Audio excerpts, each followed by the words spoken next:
बेटे की शादी का प्रस्ताव रख देते। तो उनकी शादी का जैसे ही प्रस्ताव रखा जाता है तो राजा खुश हो जाता है और कुछ दिनों में उनकी शादी भी कर दी जाती है। जब भूराको और कोतमा दाई की शादी हो जाती है और कुछ दिनों के बाद में कोतमा दाई गर्भवती हो जाती है, उनको गर्भ ठहर जाता है। समय चक्र घूम रहा था, गर्भ अवस्था का 9वां महीना चल रहा था। एक दिन रानी कोतमा की इच्छा हुई कि वे स्वयं जंगल जाकर के फलाहार करें, छोछंद करें, क्योंकि वह जंगल में घूमने फिरने वाली लड़की थी। उसके मन में यह विचार आया कि मैं जंगल में जाकर के छोछंद करूंगी, थोड़ा टहलूंगी, घूमूंगी, फिरूंगी और वहीं से फलाहार करके वापस आ जाऊंगी। जंगल में छोछंद विहार करने वाली रानी को शायद जंगल याद आ रहा था। उनके मन में जंगल की याद आ रही थी और कोतमा की यही बात महारानी तक पहुंचाई गई।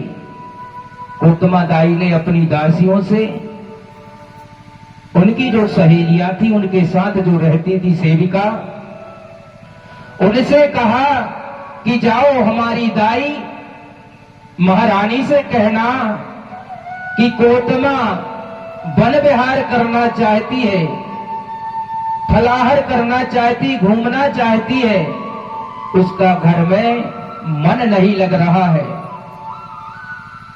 इस प्रकार से जयमा रानी को पता लगा। जयमा रानी वहां आती है, कहने लगी, बेटा इस अवस्था में तुम जंगल में क्या करोगी, कैसे जाओगी?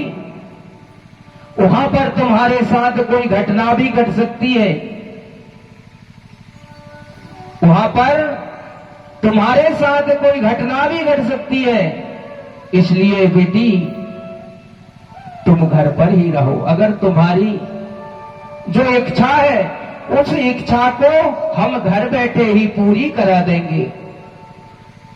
तो कोतमा कहने लगी, नहीं दाई, मैं विहार करना चाहती हूं, घूमना फिरना चाहती हूं। मेरा मन कह रहा है कि मैं थोड़ा जंगल में जाऊंगी, वहीं से हरी भरी डालियां देखूंगी तो मेरा मन सुंदर हो जाएगा देख करके, और कुछ फल मिल जाएंगे तो मैं पेड़ से तोड़ करके वही फल ग्रहण करना चाहती हूं। रानी ने बहुत समझाया लेकिन उन्हें नहीं मानती है। नहीं दाई, आप आज्ञा दो, मैं जाना चाहती हूं। फिर भी जयमा रानी, उसने बहुत उपाय किया, बहुत विचार किया कि इसको घर पर ही रोका जाए, लेकिन कोतमा दाई नहीं मानती। जब नहीं मानी तो जयमा रानी कहने लगी, ठीक है, अगर तुम जंगल जाना ही चाहती हो तो मैं भी तुम्हारे साथ चलूंगी, क्योंकि मुझे इन पर भरोसा नहीं है। इन पर भरोसा नहीं, इसलिए मैं तुम्हारे साथ चलूंगी। इस प्रकार से जयमा रानी कोतमा को साथ लेकर के और जंगल की तरफ चली जाती हैं। और उस समय चैत का महीना था। चैत महीना का दोपहर का वक्त था, लेकिन घने घने जंगल की वजह से हवा में ठंडी ठंडी महसूस हो रही थी, ठंडा ठंडा लग रहा था। इस समय जंगल में तेंदू चिरोली, जिसको अचार कहा जाता है, तेंदू चिरोली, महुआ आदि फल यहां वहां नजर आ रहे थे। रानी जयमा ने कोतमा को पेड़ के नीचे बिठा दिया, कहा, बेटी तुम यहीं बैठो, हम तुम्हारे लिए फल तोड़ करके ले आते हैं। तो एक चिरोली पेड़ लगा हुआ था, अचार का पेड़, उसमें काले काले फल लटक रहे थे। तो कोतमा ने देखा तो जैसे ही कोतमा ने उस पेड़ को देखा तो उसका मन ललायत हो गया, उसका मन ललायत हो गया। कोतमा उठी और फल तोड़ने के लिए उसने प्रयास करने लगी, दो पत्थर मारने लगी और लकड़ी से चिरोली तोड़ने का प्रयास करने लगी। उसी प्रकार वह लकड़ी से जब फलों को मारती हैं तो कूदती भी हैं, जब कूदती हैं तो उनके पेट में झटका लगने से। और ये भी बता दूं भैया, भिमाल पेन के जन्म के बारे में बताया जाता है कि इनका जन्म चैत पूर्णिमा के दिन हुआ है, जिसको हम भिमाल पेन कहते हैं। चैत पूर्णिमा के दिन हुआ है और इसी दिन जिसको हनुमान कहते हैं उसका जन्म भी उसी दिन बताया गया है। जिसे लोग हनुमान कहते हैं उसका जन्म भी उसी दिन बताया गया जिस दिन भिमाल पेन का जन्म हुआ है। तो क्या होता है, कोतमा वहां उचट उचट करके और वो फल गिरा रही थी तो उनके पेट में झटका लगा और असहनीय पीड़ा होने लगी, दर्द होने लगा। इसी समय आश्चर्य रूप से काले काले बादल छा जाते हैं, काले काले बादल छा जाते हैं और जोरदार बारिश हो गई। झेमा रानी और दासियां घबरा करके कोतमा की तरफ भागी कि हम उसको बिठाल करके आए हैं और ये अचानक ये क्या हो गया, तो वह दौड़ लगाने लगी, उसकी तरफ दौड़ी। उन्होंने देखा चिरोली पेड़ के नीचे कोतमा वेदना से झटपटा रही है, तड़प रही है, चिल्ला रही है। ऐसा जब सेविकाओं ने देखा तो सेविका और कोतमा को महल ले जाने को कही। महल ले जाने को सोच ही रही थी कि चिरोली पेड़ के नीचे प्रकृति की गोद में कोतमा ने एक सुंदर बालक को जन्म दिया। उसी चिरोली पेड़ के नीचे, अचार के पेड़ के नीचे कोतमा दाई एक सुंदर बालक को जन्म देती है। उसको लेकर के झैमा रानी अपने महल में आई और महल में आकर के सभी को एक शुभ संदेश दिया गया और उसके बाद में उस बालक का जो जितने संस्कार होते हैं वो छठी बरहों जो सारे संस्कार राजमहल में कराए जाते हैं, राजमहल में कराए जाते हैं। और वहां पर उसके जन्मोत्सव में सारे नगर के नर नारी खुशियां मनाते हैं, सुंदर सुंदर गीत गाते हैं, गीत गाती हैं और इतने आनंदित होते हैं कि हमारे बैहर लांजी में एक कुंवर का जन्म हुआ है। तो देखिए, जन्म वहां पर गोपाल का हुआ है और हमारी मातृ सखियां गीत गाती हैं। कैसा गीत गाती हैं? बोलिए प्रकृति शक्ति फड़ा परिणता। गीत गाती हैं, छोटे छोटे घुंघरा रे बालों, छोटे छोटे घुंघरा रे बाल, अपने ललन के छोटे छोटे घुंघरा रे बाल, अपने ललन के छोटे छोटे घुंघरा रे बाल, अपने ललन के, अपने ललन के, हाँ अपने ललन के।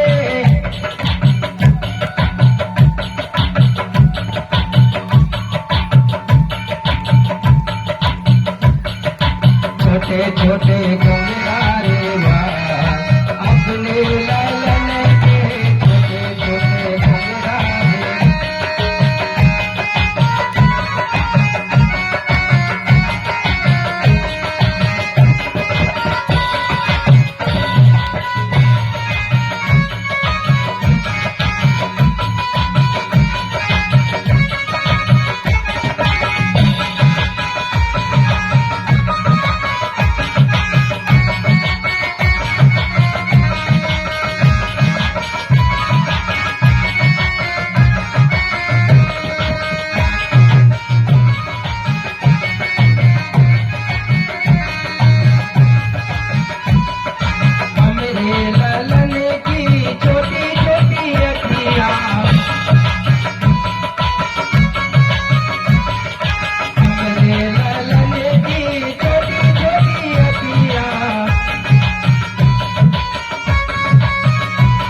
लालन के छोटे छोटे घुंघराले बाल।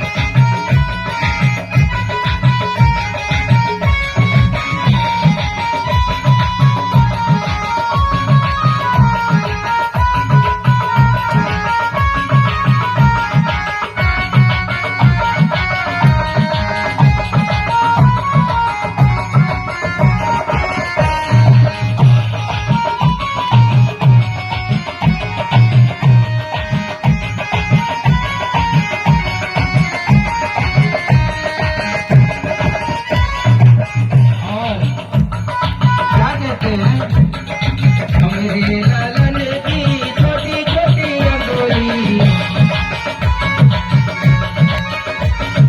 छोटी छोटी अंगुली, हाँ छोटी छोटी अंगुली। हमरे लालन की छोटी छोटी अंगुली, बढ़िया शोभा घाट। हमरे लालन के छोटे छोटे घुंघराले बाल। हमरे लालन के छोटे छोटे घुंघराले बाल। हमरे लालन के छोटे छोटे घुंघराले बाल। हमरे लालन के छोटे छोटे घुंघराले बाल। हमरे लालन के छोटे छोटे घुंघराले बाल। बोलो खड़ा पहनता। इसी प्रकार से वहां पर गीत गाना होते हैं और सारे नगर के नर नारी बड़ी खुशियां मनाते हैं, बड़े खुश होते हैं। और यहां भी गाती हैं मातृ शक्तियां, कुछ और तरीका से गाती होंगी, यहां भी गाती हैं। और वहां पर जयमा रानी के द्वारा बारसा में जो बारसा होता है, बारसा में उस बालक का नामकरण संस्कार किया जाता है। नामकरण संस्कार में कौन सा गीत गाती है मातृ शक्तियां?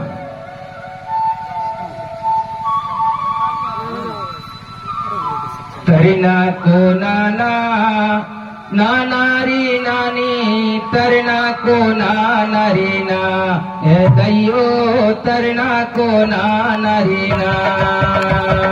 तरना को नाना नाना री नानी, नाना रे नानी, दैयो तरना को नाना रे ना।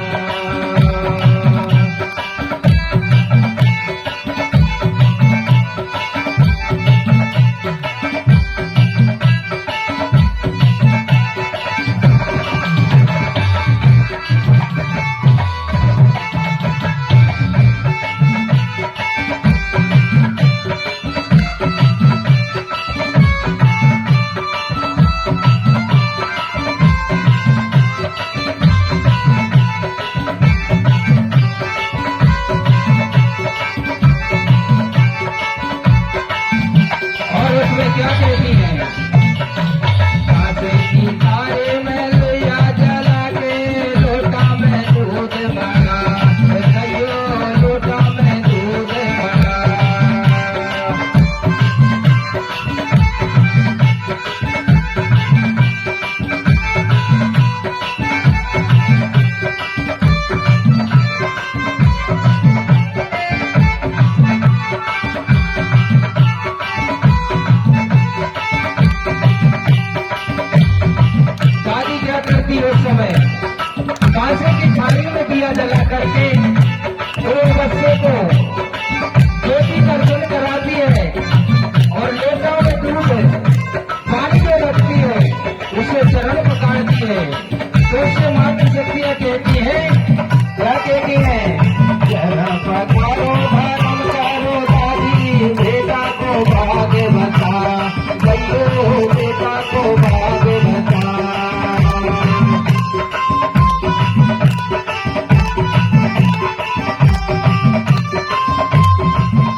रे गयो करना तो रावण रे गयो करना तो रावण रे।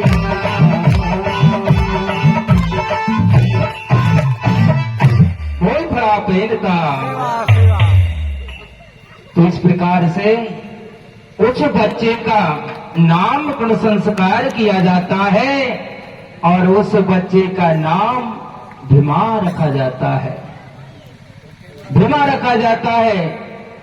और वही भीमा हंसते खेलते बड़े हुए और उनको अपने गुरु के आश्रम में भेजा गया और वहां जाकर के गुरु के आश्रम में उनको कृषि वैद्य भवन निर्माण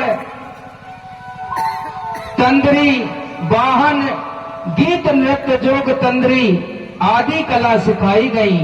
और वो किसके यहाँ, जिसे महारू भूमिका के नाम से जाना जाता था। तो महारू भूमिका के यहाँ उसे ये सारी विद्याएं सिखाई जाती थी। और तब तक गौतमा दाई और 6 बेटों को और जन्म देती हैं, जिनका नाम राजकुमार जाटवा, राजकुमार केशवा, राजकुमार हिरवा, राजकुमार भाजी, राजकुमार मुकोशा, राजकुमार बाना। रानी इनके बाद में 5 लड़कियों को और जन्म देती हैं और वो 5 लड़कियां हैं राजकुमारी पंडरी, राजकुमारी पुंगुर, राजकुमारी मुंगुर, राजकुमारी कुचार और राजकुमारी खेरोदाई। इन 5 लड़कियों को और जन्म देती हैं। तो इनको भी गोठूल में शिक्षा के लिए महारू भूमिका के यहाँ भेज दिया जाता है। इस तरह से गौतमा को 12 संतानें हुई। राजकुमार भीमा 18 वर्ष की आयु में पहुंच गए, यानी 18 वर्ष की आयु में पहुंचकर और उसी वक्त 18 वर्ष की आयु में ही उन्होंने सारी विद्याओं में महारत प्राप्त कर ली थी। और महारत प्राप्त कर और वह अपने गुरु से आशीर्वाद प्राप्त करते हैं, क्योंकि मुठवा उसके पास में, भीमा के पास में देवी शक्तियों का साथ था। इसलिए भूमिका उनको जो भी बताते, जो भी कला सिखाते, उसको वो जल्दी से जल्दी ग्रहण कर लेते थे, जान लेते थे, पहचान लेते थे। यानी गुरु जो बताते थे उसको इतने जल्दी ग्रहण करते थे, इसलिए उन्होंने 18 वर्ष की आयु में ही शिक्षा को प्राप्त कर लिया था। अब शिक्षा को प्राप्त करने के बाद में एक दिन माता पिता ने पुत्र भीमा के सामने अपनी इच्छा जाहिर की। यानी भूरापुर गौतमा दाई ने अपनी इच्छा अपने बेटे के सामने जाहिर की कि ज्येष्ठ पुत्र होने के कारण हम तुम्हारा विवाह करना चाहते हैं, विवाह बंधन में बांधना चाहते हैं, हम विवाह बंधन में तुमको देखना चाहते हैं। तो जैसे ही राजा भूरा मरावी ने और रानी गौतमा को अंदेशा था, भूरा ने कहा कि उन्होंने अपने ये जीवन गौड़ समाज को समर्पित कर दिया है और यह वचन उन्होंने अपने गुरु महारू भूमिका को दे दिए। जैसे ही भूरापुर और गौतमा दाई ने कहा तो भीमा कहने लगे कि दाऊ दाई, मैंने ये प्रण लिया है कि मैं सारा जीवन अपनी सगा समाज को अर्पण करूंगा और ये वचन मैं अपने गुरु महारू भूमिका को दे चुका हूं और जब मैं शिक्षा के बदले में ये वचन दे चुका हूं तो मुझे इसका पालन करना पड़ेगा।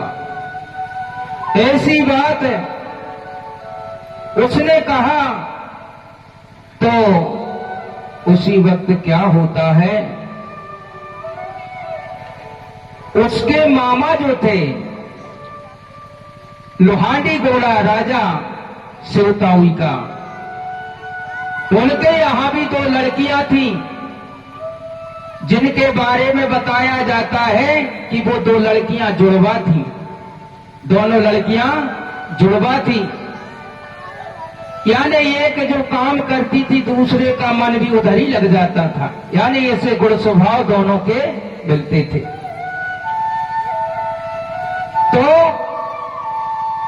लोहांडी होलिका के यहां पर जुड़वा कन्याएं हुई और बड़ी राजकुमारी का नाम बमलई रखा गया और छोटी राजकुमारी का नाम तिलकाई, यानी इनका नाम शमलई और बमलई था, ये दोनों लड़कियों का।